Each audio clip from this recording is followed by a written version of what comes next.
Hello అందరికీ. నేను prepare చేసుకునే పర్ఫెక్ట్ దోస బ్యాటర్ ఇప్పుడు మీకోసం చూపించబోతున్నాను కొలతలతో సహా.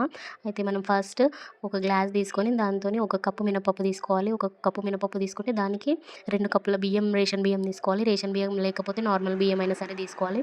తర్వాత కొన్ని మెంతులు, తర్వాత కొంచెం శనగపప్పు, ఒక పావు కప్పు శనగపప్పు తీసుకొని మంచిగా అవి కడుక్కొని నానబెట్టేసుకోవాలి. ఒక 5 అవర్స్ అట్లా నానబెట్టేసుకొని తర్వాత మనం మిక్సీ పట్టుకోవాలి. మిక్సీ మనం మెత్త పేస్ట్‌లా కాకుండా కొంచెం బరకగా పట్టుకోవాలి.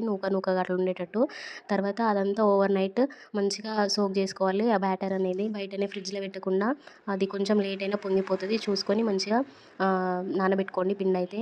ఇంకా మనం దోసలు వేసేటప్పుడైతే ఆ పిండిలో కొంచెం షుగర్ ఇంకా ఉప్పు కలుపుకొని దోసలేసుకోవాలి. ఇట్లయితే మంచిగా దోసలు కలర్ వస్తాయి. టేస్ట్ కూడా చాలా బావుంటాయి.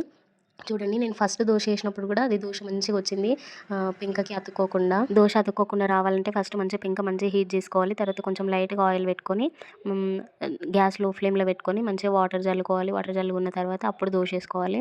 అప్పుడు మంచిగా అతుక్కోకుండా నీట్‌గా వస్తది దోస. ఈ టిప్స్‌తో దోస వేశారంటే చాలా వస్తుంది దోస. ఈ వీడియో మీకు నచ్చినట్టయితే గనక లైక్ చేసి సబ్స్క్రైబ్ చేసుకోండి.